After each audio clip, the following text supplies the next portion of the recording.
¿Qué pedo, cabrones? Welcome to yet another Postal Rants.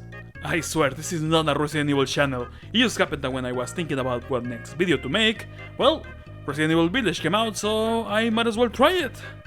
So I played and What happened to me? Now, Lady Dimitrescu, I know what you might be thinking, but hear me out. I know that you're a 3 meters immortal vampire and I'm just a sock puppet, but we can make it work, baby, because love triumphs over all. Wait, no, ah! I fell down some stairs. So, now that I finished the game, what do I think about it? Is it Resident Evil Renaissance? Is it okay? Or is it... mediocre? I trust that you read videos names before clicking on them, so you probably already know. I have fun playing this game, but it is as memorable as let's put it this way. You want a taco, but you decide to go to one of those fancy places instead of going to one of those that look like you're gonna catch cholera just by eating there. There's nothing to say about this taco. It was edible, and it was really expensive, like, holy shit, can you at least give me some guacamole with this? That being said, from a mechanical standpoint, the game was great. And we all know why. You already know what I think about the RE engine. It is basically Jesus Christ and Homecoming. But this game suffers from extremely split focus. And this is mostly because Capcom is trying to replicate both Resident Evil 4 and Resident Evil 7 at the same time. So yes, there is a lot of ideas going on in this game, but all of them are done in a really superficial and you could say mediocre manner. And that is pretty much my spoiler-free review. This game is supposedly trying a lot of new ideas, but it is so basic in its approach that it's all been a really forgettable experience.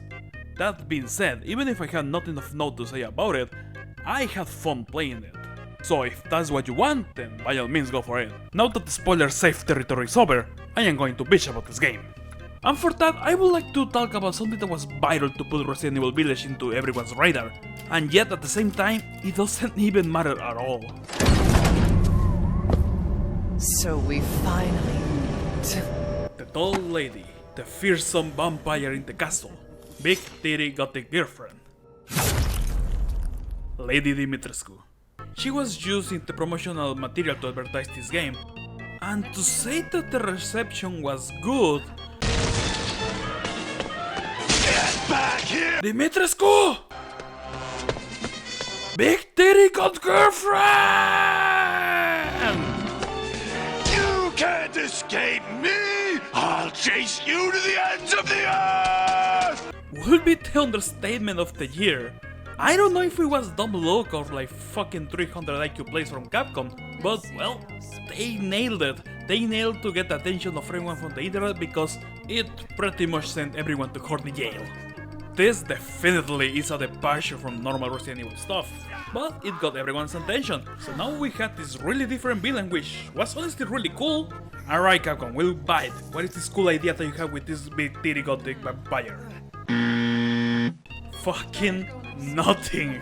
There's nothing here. Now. We already knew that she was not the head honcho because in the second trailer there was already mentions of Sister Miranda. But Lady Dimitrescu got shafted really hard into the full game. Capcom knew this, but they just kept using her because they knew the kind of fool that she had. Which makes sense, but now that we have the game in our hands, we can see the actual scope of the story here. And before you think that I'm just angry because there is no big cock-titted girlfriend in the whole game, it actually is a symptom of a bigger problem in the game. Let me elaborate. To hell with the ceremony! Much like how Lady D calmly expressed here, the game is about a certain ceremony. But it's not about Ethan. Nah. It's not like our little bag of flour desperately needs any kind of backstory or plot hook or anything that will give him a nuance or personality. Instead, it revolves around his baby, Rosemary, the child that he had with Mia. You know, the girl in Resident Evil 7 who spends most of the time being crazy or trying to kill you or some shit like that. I would like to take this chance to applaud Capcom's bravery. Resident Evil games have never been known for their strong stories, but for the most part it's fine, because they are just there to help move the game forward. But here is on your face the whole time, and it really wants you to empathize with everything that's happening. And for this, it uses some storytelling mastercraft techniques. For example, holding a baby for 10 seconds so you fall in love with it. A master technique rivaled only by Fallout 4. or using well-known characters doing something that seems out of ordinary for them in order to create drama and tension. Don't you worry, little grasshopper, there was actually a good reason for him to do this, and you will be shocked when you learn about this plot twist. Here, Chris Redfield will go down your wife like a fucking degenerate, because Leon will not impregnate his sister, so he needs you to step up. Just fuck my sister, she's the last fertile member of our bloodline. After that, instead of explaining, you know, what the fuck, he will pull a sneaky on you, and then he will kidnap you. I said get your hands off her! Bazinga!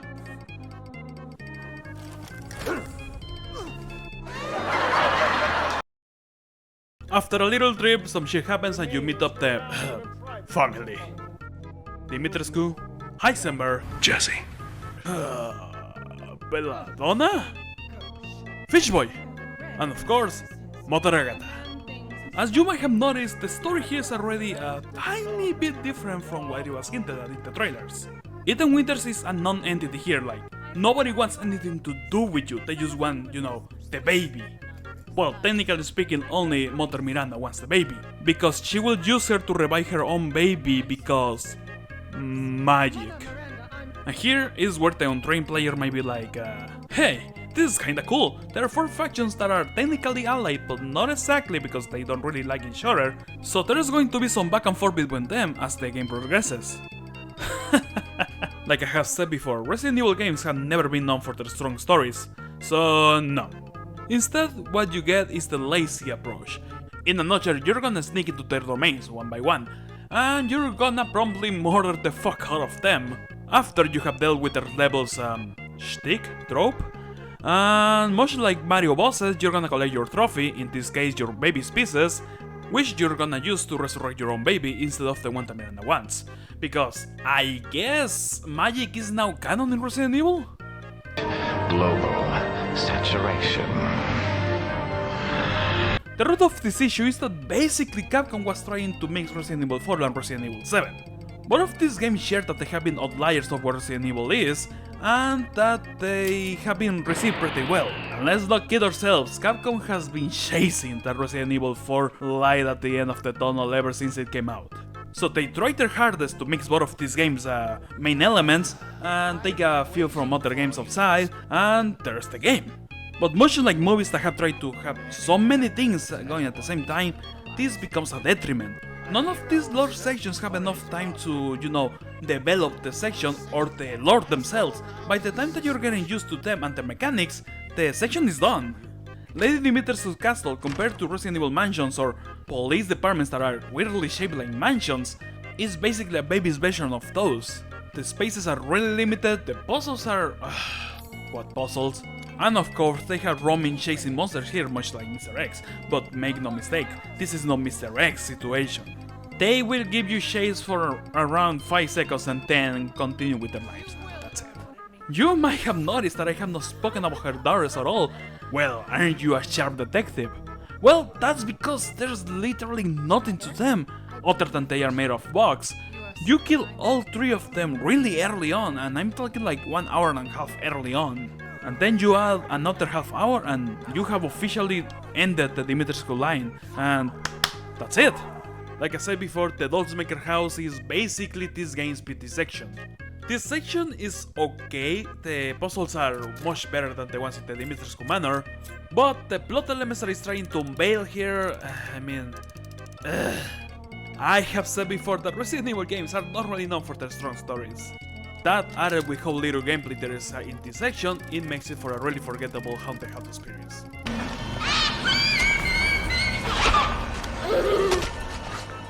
There's literally nothing interesting that I can say about the Fishboy part. The platform thingy? The boss fight is solid.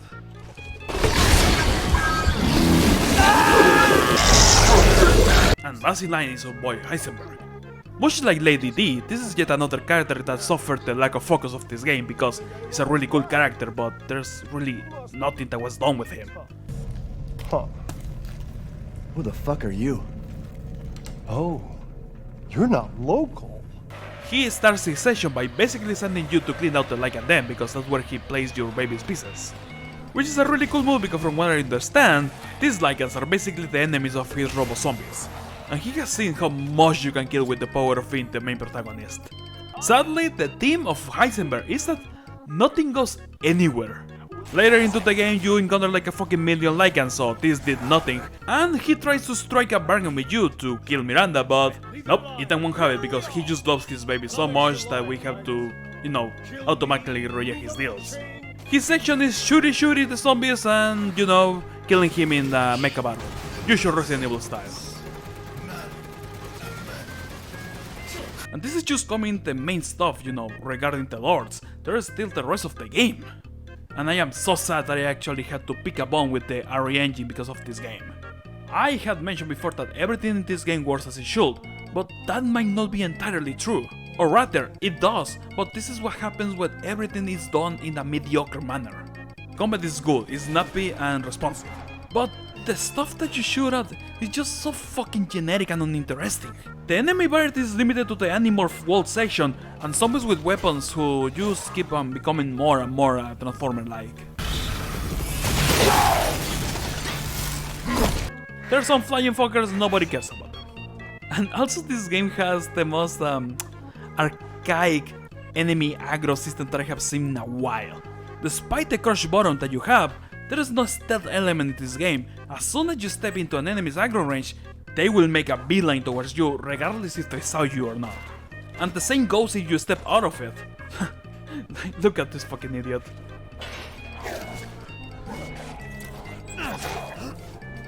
That added with some weird batting issues that monsters have, well... I tried to sneak through the door, man. Can't make it. Can't make it. The shit's stuck. Out of my way, son! Door stuck! Door stuck! In some rare scenarios, enemies will outright despawn when they don't like where you're taking them.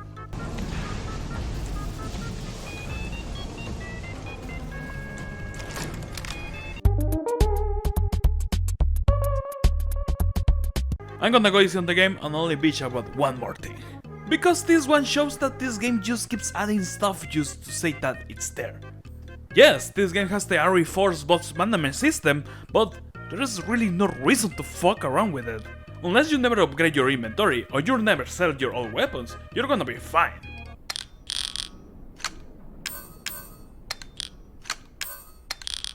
And that's about it.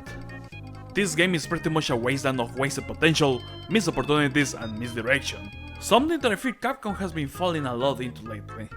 But I had fun with the game. It's a dumb action game. If that's what you want, then go for it.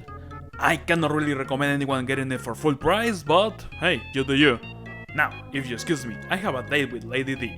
This is the Postal Badger shipping out.